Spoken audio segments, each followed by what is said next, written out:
Sí, me pareció una buena forma de arrancar el unir la vida con la muerte, ¿no? Esos puentes que se tienden al mismo tiempo por casualidad en este caso, porque Elsa, la madre de Sansón, está pariendo y su padre en la habitación contigua se muere, ¿no? Y me pareció una manera poética de comenzar a contar la historia de la familia Berlín.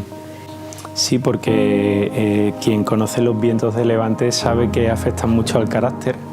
Suele decirse que en determinadas zonas del litoral andaluz pues hay gente con más de un tiro dado, por decirlo en idioma popular.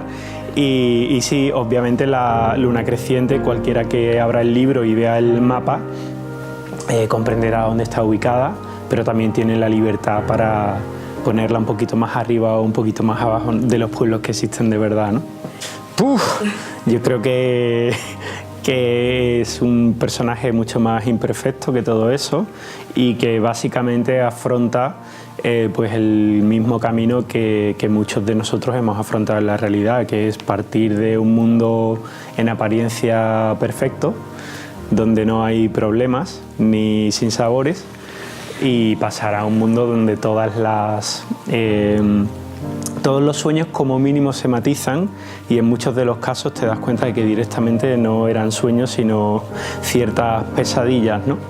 Y bueno, él va madurando a través de esos bofetones que le da la vida y que al mismo tiempo paradójicamente le acaban llevando a quien es él de verdad.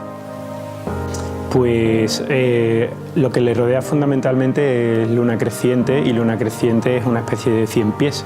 Es un 100 pies que se mueve con mucha coordinación, aunque no lo parezca, y donde al final, un poco sin buscándolo, como diría el Chapulín, pues se convierte en una coreografía. En esa coreografía está obviamente su hermano pequeño, que es como el soldadito de plomo, ¿no? Lo llamamos en algún momento, pero también sus amigos de infancia y también las personas mayores. Al final es una novela coral.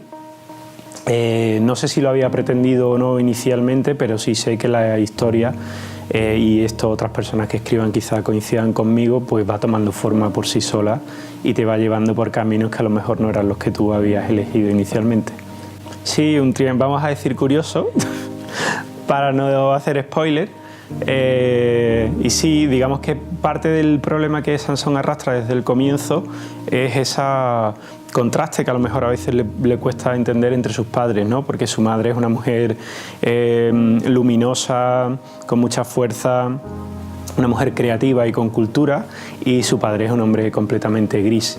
Entonces, aunque él en ningún momento lo exprese a lo largo de la novela, no entiende ese contraste y cómo de ese contraste pueden haber salido David y él, ¿no? Sí, por primera vez es el primer encuentro que ellos tienen con la muerte, porque cuando Sansón nace y el abuelo muere, Sansón no es consciente de que eso está ocurriendo, aunque el abuelo sí lo sea y pida que se lo lleven al niño en el último momento para verlo. Y ese momento con el tío Abraham sí es un poco el abrir el melón de la vida, ¿no? De la vida de verdad. Abraham es un personaje que es un contrapunto muy grande con su hermano, que es el padre de Sansón, Ángel. Y de nuevo volvemos al juego de espejos, ¿no? Y a esas contradicciones, ¿no? Elsa, Ángel no casan muy bien, Abraham con Ángel tampoco, pero para los niños es una manera un poco de escapar de esa casa con ese cierto ambiente monacal y de soñar a través del tío, que es un aventurero al final, presidente del gobierno. Lo tenía muy claro. Sí, le preguntan en clase un día, hacen la ronda que nos han hecho a todos cuando éramos pequeños y nos dicen que queremos ser de mayores, y él, tan ancho y pancho, dijo que el presidente del gobierno, lo tenía muy claro. Yo creo que el gran riesgo que tenemos las personas es, llegado a cierto punto en nuestra vida, creer que ya lo sabemos todo. Nunca lo sabemos todo y de hecho casi siempre sabemos muy poco. Y es cierto que Sansón, en un momento determinado de su vida, que podríamos decir que está dominada por el ego o por esas aspiraciones que poco a poco va viendo cumplidas, pues decide abandonar a sus guardianes, con los que de vez en cuando se reencuentra, pero ya con una relación un poquito más distante. Sí, y también al final esos guardianes responden a la figura del amigo invisible o imaginario que hemos tenido de nuevo muchos de nosotros cuando éramos pequeñitos, ¿no? Si los eliminas, también estás eliminando un poco la magia. Y sin magia, sin ilusión, pues la vida es un poquito más lineal y fea.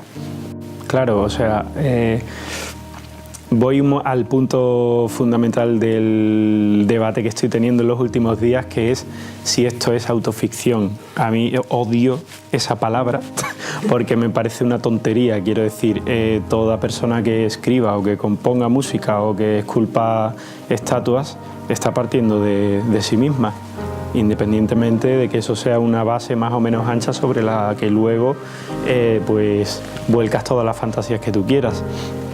Por supuesto que todo es autoficción, y como autoficción que es, insisto, odio el término, pues el periodismo tiene que ser importante porque es lo que yo he estado haciendo durante 18 años. Juego a contar algo que a mí nunca me ha ocurrido, y es tener la suerte de, a través de un solo artículo, dar un golpe de efecto y hacer que toda esa pirámide tan rígida, jerárquica que es una redacción, te permita saltar directamente de una posición muy baja a una posición más o menos alta, ¿no? Eso que parece una muy buena noticia, luego tiene muchísimas complicaciones, claro. Si tú le preguntas a cualquier periodista del planeta si prefiere escribir de deportes o de política, por lo menos antes de haber empezado a ejercer, te dirá casi seguro que de deportes. No sé si las cosas están cambiando o no. Si le preguntas si prefiere la cultura o la política, te dirá que la cultura. Si le preguntas si prefiere la economía o la política, ahí ya tenemos una duda. ¿Por qué? Pues porque son materias más áridas y donde además los códigos son delicados. No es lo mismo, por ejemplo, el periodismo cultural sevillano, ya que estamos aquí, donde creo que el nivel es altísimo, comparado con el periodismo político sevillano, donde no digo que el nivel no sea alto, pero sí digo que hay muchos condicionantes, y el propio periodista eso lo tiene que notar cuando trabaja. Bueno, lo que le dice el tío Abraham, siempre será sospechoso.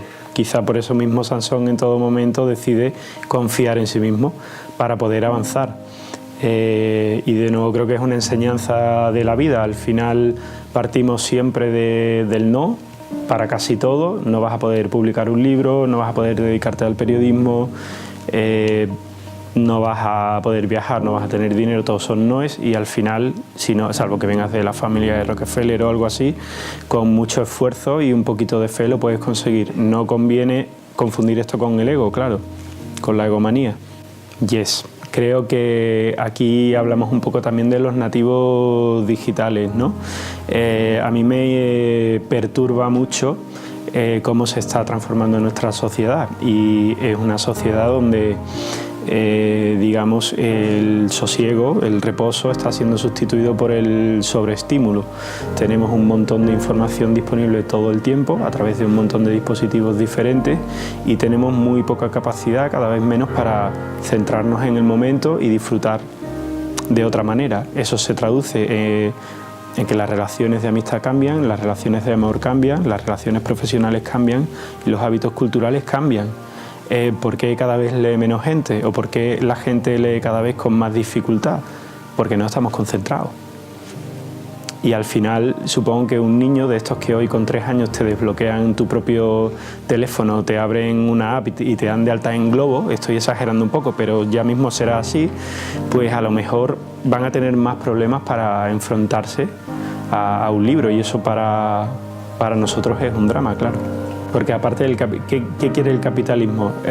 A ver, no hemos encontrado un sistema mejor. Yo creo que en eso estamos todos de acuerdo, pero tiene muchos fallos. Y lo principal que quiere el capitalismo es que todo sea un supermercado 24 horas a todos los niveles de la vida. Eso al final implica pensar menos, porque si asociamos la felicidad al consumo, todo lo demás da igual. No está asociada a estímulos, a logros, a amistades, a cosas antiguas que ya parecen antiguas, como dar un simple paseo, ¿no? Estoy sonando súper viejo, pero realmente creo que empezamos a tener un problema por ahí. Sí, al final todos tenemos un imán. Depende de dónde vengamos o de dónde nos hayamos criado o qué sitios hayan impactado en nuestra vida cuando éramos más pequeños, los vamos a tener siempre ahí. Podemos volver físicamente o no, pero no se van a marchar nunca de nuestro corazón, y eso es bonito. Eso es algo que creo que no se pierde en ningún caso. Sansón tiene a lo largo del libro una disputa ahí, una disputa interior sobre la conveniencia de volver o no volver a luna creciente, y bueno, el lector descubrirá si al final se acerca o no se acerca a su cuna. Depende de lo que signifique una cosa y otra. Si vivir a la intemperie significa respirar un aire más limpio y vivir con un poquito menos de estrés, aunque sea también de manera más austera, prefiero la cabaña en el bosque que el pisito en el centro de una ciudad, la verdad.